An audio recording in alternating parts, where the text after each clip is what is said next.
Erik langsung membawa sang istri masuk ke dalam rumah sakit. Dia begitu panik saat melihat raut wajah sang istri yang mulai pucat. "Dokter, dokter!" teriak keras Erik ketika dia sampai di rumah sakit.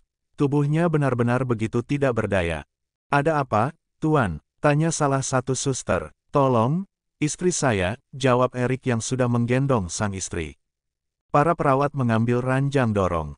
"Sakit," ucap lirih Caroline yang begitu lemah. "Kelihatannya istri Anda mau melahirkan, Tuan," jawab dokter. "Tapi, usia kandungan nyonya masih 7 bulan, suster." Stella memberitahu suster. "Kelihatannya bayinya akan lahir lebih awal," jawab perawat.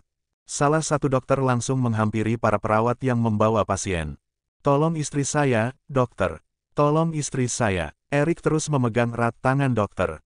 "Kami akan menangani ini, Tuan. Tolong Tuan isi data istri Anda, kami akan membawanya ke ruang persalinan," pinta Erik tidak menghiraukan itu. Dia meminta Elios dan Stella untuk mengurusnya. Pria itu langsung berlari mengejar istrinya yang dibawa ke ruang persalinan. "Tenang sayang, tenang. Aku akan selalu ada di sisimu," ucap Erik yang begitu panik. Raut wajahnya tidak bisa dikatakan lagi, jantungnya terasa terhenti ketika melihat wajah tidak berdaya dari istrinya. "Kelihatannya kami akan melakukan tindakan operasi, Tuan," dokter yang kemudian meminta Erik untuk menandatangani persetujuan operasi.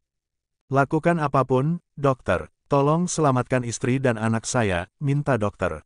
Kedua kakinya benar-benar tidak bisa dibuat untuk berdiri, begitu lemah, pikiran yang begitu terombang-ambing. "Tuan," panggil Elios. "Kenapa seperti ini, Elios, kenapa?" ucap Eri. "Ini semua gara-gara kedua orang itu, Tuan, ini semua gara-gara kedua orang itu," berulang kali Stella mengatakan itu. "Lakukan sesuatu, Elios. Aku ingin masalah ini segera selesai." "Berani sekali mereka membuat istriku seperti ini," ucap Erik yang kemudian berdiri memegang pintu ruang operasi. Hatinya begitu kacau, wanita yang dia cintai berjuang antara hidup dan mati. Apalagi dia melihat wajah pucat dari sang istri. "Tuan, apa Tuan mau saya belikan kopi?" tanya Stella.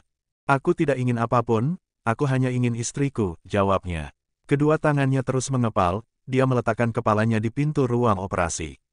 Tak berselang lama terdengar suara tangisan bayi yang sedikit lirih. Erik yang menyandarkan kepalanya di dinding ruang operasi, dia langsung terkejut. Kakak, kakak, anakku," ucapnya kembali. "Tuan, bayinya sudah lahir." Stella begitu bahagia ketika mendengar suara tangisan bayi. Tak berselang lama terdengar kembali suara tangisan bayi, 2 bayi sudah keluar, mereka mengira kalau 2 bayi itu sudah cukup.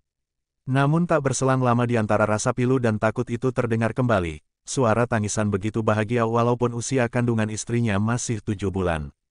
Suara tangisan itu terdengar tak berselang lama, salah satu dokter keluar dari ruangan itu. "Tuan Erik," panggil dokter. "Iya dokter," jawab yang mendekati dokter. "Tuan, Anda mempunyai bayi kembar," jawab dokter. "Terima kasih, Tuhan," ucap Erik. Tapi, perkataan dokter sedikit terhenti. "Tapi apa dokter?" tanya Erik. "Salah satu dari 4 bayi kembarmu tidak bernafas," jawab dokter yang membuat jantung Erik terasa tersentak luar biasa. "Kamu jangan mengatakan itu, dokter, anak dan istriku pasti baik-baik saja, lalu bagaimana kondisi istriku?" tanya Erik yang belum diberitahu kondisi Caroline. "Kondisi istri Anda masih lemah, Tuan Erik, kami akan berusaha untuk menyelamatkan salah satu bayi kembarmu," jawab dokter. Kabar yang diberikan oleh dokter membuat hati Erik sedikit hancur. Bagaimana jika istrinya mengetahui hal itu? Sekitar 1 jam kemudian ranjang Caroline sudah dibawa keluar, 2 ranjang plus 1 keranjang kembar di bawah dokter keluar. "Sayang," panggil Erik saat melihat sang istri dibawa keluar. Hanya senyum yang ditunjukkan oleh Caroline sembari memegang tangan sang suami. Pria itu berlari mengikuti ranjang yang dibawa oleh para perawat ke salah satu ruangan tempat Caroline. Terlihat wanita itu masih sangat lelah. "Biarkan istri Anda beristirahat sebentar, Tuan," pinta dokter. "Bagaimana kondisi istri saya, dokter?" tanya Erik. "Nyonya Caroline membutuhkan waktu untuk pemulihan pasca operasi," jawab dokter. "Lalu bagaimana anak saya, dokter?" tanya Erik kembali. 3 ranjang bayi itu diperlihatkan kepada Erik di ruang bayi. "Berkat istri Anda putri satu-satunya yang Anda miliki berhasil selamat, Tuan. Hati seorang ibu memang mampu menyelamatkan bayinya," jawab dokter. Di ruang bayi Erik menatap 4 bayi kembarnya yang begitu lucu, salah satu tangannya memegang kaca seolah dia mampu menyentuh bayi-bayi mungilnya. "Tuan, Panggil Stella. Tolong kamu jaga istriku sebentar, Stella. Aku ingin melihat bayi-bayi kecilku, minta Erik. Baik, Tuan, jawab Stella yang kemudian berjalan ke ruangan Caroline. 3 jam kemudian Caroline sudah terbangun, tubuhnya begitu sakit pasca operasi. Tatapan matanya menatap ruangan tempatnya berada, di sana ada sang suami yang dari tadi memegang tangannya. Kamu baik-baik saja, sayang. Bagaimana perasaanmu? Tanya Erik. Hanya kedipan mata sebagai isyarat bahwa dia baik-baik saja. Di mana bayi-bayiku? Tanya Caroline. Ada di ruang bayi, kata suster nanti dibawa kemari setelah kamu sadar, jawab Erik. Caroline tersenyum begitu bahagia, walaupun dalam keadaan prematur Caroline terpaksa melahirkan bayi-bayinya. Apakah mereka sehat-sehat saja? Tanya Caroline. Iya, kata dokter mereka butuh perawatan di sini untuk beberapa hari, jawab Erik. Betapa bahagianya Caroline, dia sekarang sudah sempurna menjadi seorang wanita. Dia menjadi wanita yang dikaruniai 4 bayi lucu, di suasana harum biru serta rasa takut juga kebingungan. Kelvin dan Elios hendak pergi ke rumah sakit. Sedangkan Benito dan Melsia dibawa ke kantor polisi. Kenapa kami dibawa ke kantor polisi? Kami tidak bersalah. Seru Benito. Kalian harus mempertanggungjawabkan apa yang sudah kalian lakukan. Kalian sudah mencelakai Caroline, jawab McQueen. Dengan 2 tangannya sendiri pria itu memborgol orang tua Caroline. Dia juga sudah mendengar mengenai Caroline yang dibawa ke rumah sakit. Lepaskan kami, seru Melsia yang sudah berada di balik jeruji penjara. Kelvin dan Elios sudah berada di rumah sakit. Bagaimana kondisi Nyonya, Stella? Tanya Kelvin saat melihat Stella berada di depan pintu rumah sakit. Masuklah, jawab Stella yang kemudian mengajak 2 pria itu ke ruangan Caroline. Mereka berdua akan mendapatkan sebuah kejutan yang benar-benar sangat istimewa. Kenapa kamu diam saja? Bagaimana kondisi Nyonya? Tanya Elios.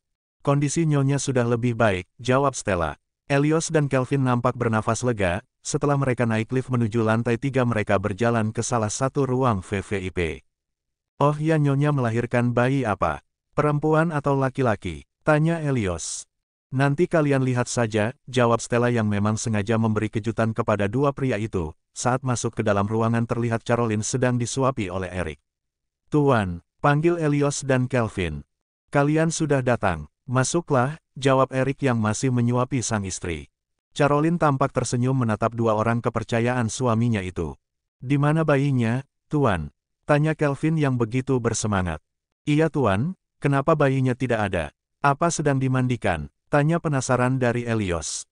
Sebentar lagi dibawa kemari, tadi lagi diambil oleh suster, jawab Erik. Senyum manis yang ditunjukkan oleh Caroline membuat Elios dan Kelvin sedikit penasaran. Apakah arti dari tatapan mata juga senyuman itu? Ketika mereka berbincang dan tertawa lepas salah satu perawat masuk ke dalam kamar Caroline. Tuan, panggil salah satu suster. Iya, jawabnya. Bayinya akan kami taruh di sini, suster yang kemudian membawa masuk 1 box bayi. Wah, ternyata Tuan mempunyai putra. Kelvin dan Elios terlihat begitu bersemangat. Mereka memandang bayi tampan yang ada di depan mereka. Tuan, panggil seorang suster kembali. Ya suster, jawab Erik kembali. Tuan, kami akan membawa masuk semuanya, ucap suster yang membuat Kelvin dan Elios saling memandang.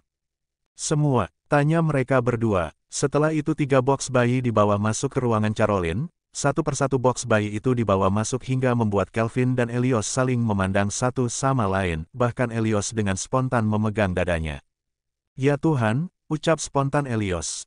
Kenapa Elios? Tanya Caroline. Senyum kikuk ditunjukkan oleh Elios ketika dia ditanya oleh majikannya. Hahaha, tawa bingung yang dapat diberikan oleh pria itu. Sedangkan Kelvin dia memejamkan matanya, berulang kali mengucek matanya kemudian menatap 4 box bayi yang ada di depannya. Bagaimana? Tanya Stella kepada Kelvin dan Elios. Wajah segar bugar yang tadi masuk seketika berubah menjadi pucat, mereka hanya mengambil nafas kemudian mengeluarkannya berulang kali. Kita benar-benar tidak akan selamat, ucap lirih Kelvin. Alamat tiap malam kita akan bergadang, jawab lirik Elios sembari memegang pundak Kelvin. Kenapa kalian berbicara seperti itu? Berbisik-bisik seperti pasangan suami istri yang lagi bahagia. Caroline dapat melihat keterkejutan 2 pria itu. Tidak apa-apa Nyonya, hanya saja kami sangat terkejut. Kami kira bayinya cuma kembar 2, ternyata ada 4, jawab Kelvin sembari tertawa bingung. Aku kira bayinya memang cuma ada 2, ternyata yang 2 lagi ngumpet, waktu keluar mereka berebut gitu, jawab aneh Caroline. Senyum Kelvin dan Elios benar-benar menunjukkan kalau mereka masih belum siap. Apakah kalian sudah bersiap-siap? Tanya Stella di belakang tubuh Kelvin.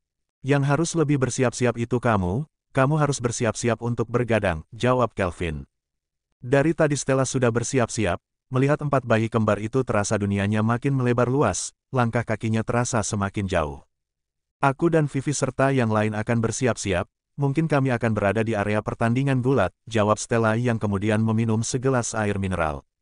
Beberapa hari kemudian Caroline sudah kembali ke rumah besarnya, setiap pagi dia membuat seluruh pekerja yang ada di mansion berhamburan karena tangis bayinya yang terkadang tidak mau berhenti. Kak Vivi, seru Caroline. Iya nyonya, jawab Vivi. Kak Vivi, tolong buatkan mereka minuman, 1 dikasih minum yang 3 menangis, tanganku cuma 2 tidak bisa melayani mereka semuanya. Teriak Caroline, begitu pula dengan Vivi, tangannya cuma 2. Tangannya menggendong 1 yang satunya memberikan susu.